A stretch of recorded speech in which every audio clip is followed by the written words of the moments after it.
Good morning, everyone. My name is Yana. We are going live with my blown out background. I'm actually visiting some family today, so I'm out of the city. A nice change. So I have a beautiful, bucolic background behind me. And there we go. I see Tony's here. Let's see what the have for us today.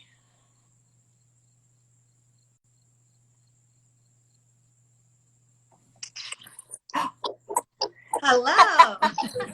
Good morning. Good morning. How are you? I'm doing great. How are you today? I always exhale like a sigh of relief when this actually works because I know. I single, practiced it like 3 times. I'm like, okay, I'm not going to mess this up. you know, and I'm normally home, but I'm actually visiting some family right now, so I have a little bit of a different setup. I actually have trees outside my window, which is unusual for me, and I'm like, there's so much sun behind me. What's going on? I'm not used to this. Well, very nice. Well, I'm glad it all worked out, and thank you for inviting me. I feel honored. Yeah. Yeah, so Toni is the owner. You're the founder, the owner of the Breathing Room in New Jersey. Tell us how you start. Tell us about yourself. Well, actually, I am a business person first, and then the yoga was sort of my, passion and my love. And I wanted to do something to give back to the world. So I also sell real estate. And Still to everybody this was day? like, oh, you got to flip houses. You got to do renovate. I'm like, no, I'm going to do yoga studios. And when we started the breathing room, we were a year and a half in. We're a baby studio.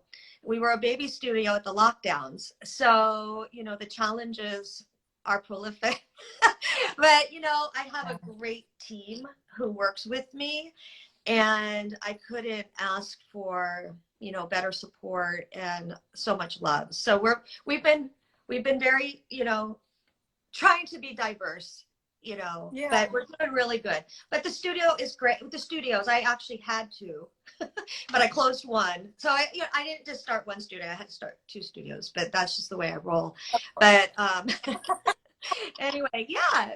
So that's basically it. And it was just like more a passion, I've been practicing my whole life. Of course I'm certified and all that. And then I was like, well, might as well start a studio. Yeah. And that's the thing that I love about, talking to people that own studios or anyone that works in wellness or yoga. It always starts with passion. It's never like, oh, I got to be a yoga teacher. Like you never hear that about anyone that does this because I mean, at least in my experience, just having a magazine, you need it because it's a lot of work, So if you don't have that excitement and that passion, it's a tougher road, huh? Yeah, it is. And if you're just doing it in some humdrum way without the love and the passion of the practice, as studio owners, we have to make decisions every day, right? But in my world, that service to the students, not just the students though, but to my teachers, I'm very, very, you know, I want them to be happy. I want them to be whole, and I want them to be an environment that is satisfying to them, but also feel like they're part of the family. So people will come in and say, "Oh, I love your studio," and I'm like, "This is your studio. I'm just the one who gets to pay the bills. I'm the one who has to do all the work, but you're the one. Right. We did this for you. Like to me, it's an act of service, and and it's there's the special challenges in the last year and a half. As studio owners, we had to make a lot of decisions and be very, very, ready to roll. But I'm very cautious though, so I don't just jump on things without making sure all the pieces are in place. So I'm a little behind the ball on some of the things, like having the shareable class studio, all that stuff. It was an investment, and we never knew when we were going to be able to open up. So it was a decision, so we have basically kind of worked in interactive Zooming while the classes are in session is the way. Yeah. So instead of me sitting here making a recording, which I might start doing, I'm thinking of that too, but kind of behind the ball a little bit, but watch what everybody else did. And I'm like, okay, that was cool. But you we, guys what we jump do first. is we actually set up the iPad, and the class is interactive, and we keep all the microphones on, so the students are actually interacting with the people on Zoom, so they're actually in a live class environment, and the students really love it. It works out really well. And that sounds like the best of both worlds. I mean, because I think that's a lot, especially since a lot of people aren't exactly back to work. They're hybrid, they can still participate, in those classes and have that community feeling that people want, but yet they can still be from home, or if they feel safer, or if their schedule just doesn't allow it. But yeah. Describe to us, how long exactly were you open before the lockdown happened? Because you said you're a baby studio, so. I'm a baby studio. A year and a half. I was actually, any studio owner out there is going to actually appreciate this. I was actually going to start paying myself. But it was, I was like, oh, dang it, wah, wah, wah. But, going back to those interactive classes, though, I, as a point of caution, it's not for everybody. I mean, the teachers that are doing that are teachers that are capable of managing the online presence as well as having a group in the studio. The teachers have to, be in a place where they can function and do that well, because it is a challenge to basically keep your eye on both. So just a word of caution, like some teachers may not feel comfortable doing that. And, others may not have the level of experience that it would work for them. You know what I mean? So just a word of caution out there, because I follow a lot of groups through Instagram and through Facebook where teachers and studio owners have conversations about stuff. And I see a lot of these kind of topics come up. And, it does take a special interaction, to be able to do live and Zoom at the same time. So, I mean, I feel like especially in this last year and a half, we have to be on our toes at all times. You have to like quickly move and just be, as flexible as possible all the time, which is great. It's a great skill for us to have in life. But really, I feel like this last year and a half has really sort of driven that point home, And yes. It's an interesting place to be. So how is your studio now? Do you feel like you're back to normal in terms of people coming to classes? Do you feel people are cautious? Like, what's the mood in the studios lately? Well, are people excited? Yeah, all the above. It's really the original studio I closed. What happened was in February, I was driving to go get my car repaired, and I drove past this building. I was like, wow. Had a little for rent sign out in front. And I'm like, that would be a great location for a studio. I'm like, this voice inside me is like, start another one. I'm like, no, it's like February. So we just come off lockdowns in the middle of the winter, great big snowstorms all over the place. And in my mind, I'm saying, you'd have to open another studio. And I went to my car mechanic, drove around, went in the parking lot, stopped, looked in the window, called the lady. I go, I want this space. I don't know why. But what happened was, because the first studio was really large, it was 2,000 square feet, and beautiful, beautiful space. And as we were coming out of lockdowns, I could service my students because I could space them 10, 12 feet apart, and especially in the beginning when we first went inside. And it just didn't kick back up. I think I probably lost about 60% of my membership. And so, But the new studio is in a really great spot. So what I did is I merged my membership so that my students could go in either studio, and my teachers loved it. Like, they had 2 studios to teach at, and my teachers have been wonderful. And that's a great team. Like, we cover for each other. There's never an issue that if you need it coverage, you're going to get it. Like, they all work so great together. And then then I just couldn't sustain anymore. So the new studio's doing really well. You know, again, I do have people who are nervous, who are still talking about that kind of stuff. In New Jersey, we haven't, I think in New York, you guys have always had to mask.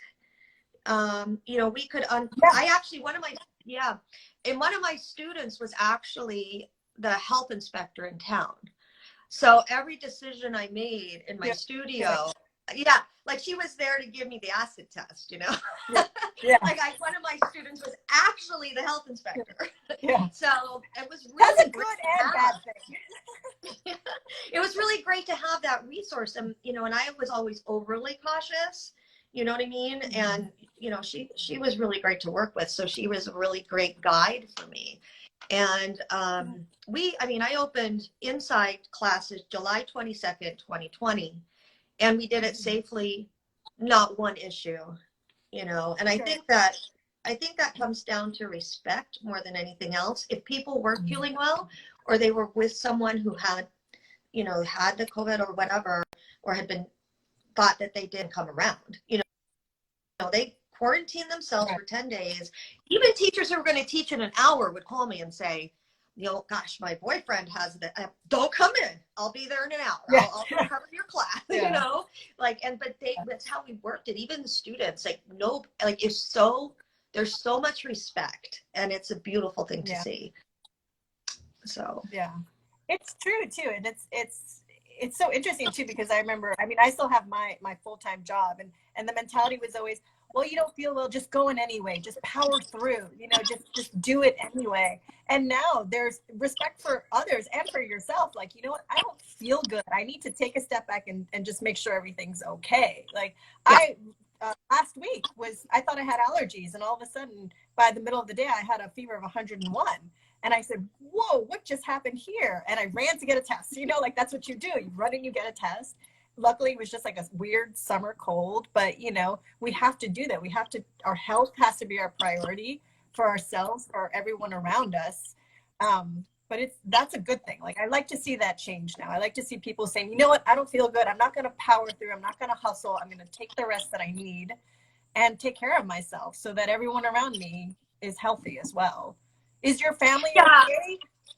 Yeah, exactly. But it also has to come from the guy or the gal who's making the schedule and kind of running that side of the business. I mean, I'm a small company, so obviously I do it myself, but in these large corporations, and it was always like, if you called out sick, you're weak. You're not going to power through. But I think that one of the, you know, some good things have come out of this, but one of those things is, I think, a new recognition that we need to look at our health, our wellness as it for ourselves, but like you just pointed out, everybody around us. And I honestly see a huge difference, you know what I mean? Like, just very, very respectful of each other. And I mean, that's coming from someone, I mean, I powered through, like, I'm over, you know what I mean? And we did it safely, and like, not one issue since July 2020. Yeah, so over a year, 2 months. And then I opened a second studio in the middle of it all, you know. I closed the studio. I love that you did that. I love that you're just like, let's do another one. You know what? Let's get another one rolling, you know? That's a great thing. Maybe in a year. You know, but it's fun. I really, really think that this is what people need. And I really honor people I honor the people who are doing whatever they can to provide this, because I think, just looking at myself, I don't know how I would have made it without my practice through all the things we've gone through, you know? Yeah. So. It's been amazing. I mean, the team at New York Yoga Life, they're all volunteers, and everyone, like, we normally do print issues, and we, like everyone, had to switch to digital. And everyone, through the middle of protests and looting and fires and all this, the whole team took time to still create digital magazines, you know, and we're now back into print. But at that time, I was just floored by the fact that they were able to do this. You know, they were going through so many things, but there was something about creating this thing for other people and for serving our community. and creating content that's comforting. And the two issues that we did were themed healing and pause, because that's what we were all going through at the time. And you're right, it's just, that's what we needed, and that's what we gave each other, and that's what we gave our communities, and we all kind of made it this far. So, you know, thank goodness. I knock on wood a lot when I say these things. Like, knock on wood. Yeah, I mean, the community is just really a healing place to be, you know. And I always tell my teachers and my students, I want to go on the roof and scream it out. Come in, come in. Yeah. You know, it's so vital, you know, the practice, and, you know, just needed right now, I think, all through the ages, but now it's just, you just want to help people so much. Anyway, I do. I just see like this huge need for this. Yeah. And then to watch studios closing left and right, heartbreaking.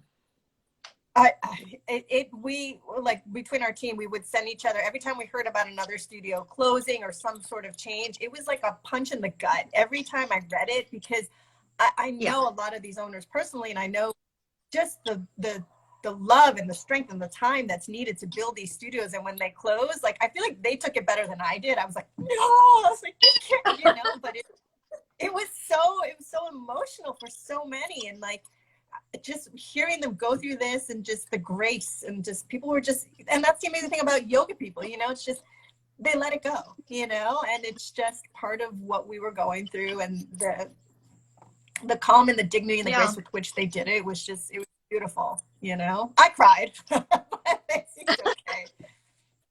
Yeah, when I had to close the first studio, you know, it was a hard decision, but I really believe in, you know, the non-holding. Like, I don't get attached to things. You know, it's so, to me, it's part of my practice, you know, like, this is the natural progression in my journey of life. You know, it's just what I was called to do at that moment. And, you know, and I firmly believe that we are led, you know, and you got to kind of follow. If you try to fight back, that's kind of when you run into some problems. Like, we all do it, you know what I mean? Like, I really want that guy, whatever. but you know what I'm saying? It's just like, sometimes it's just time to let go, and it's okay. Yeah, it's okay, you know. So, but I do feel better.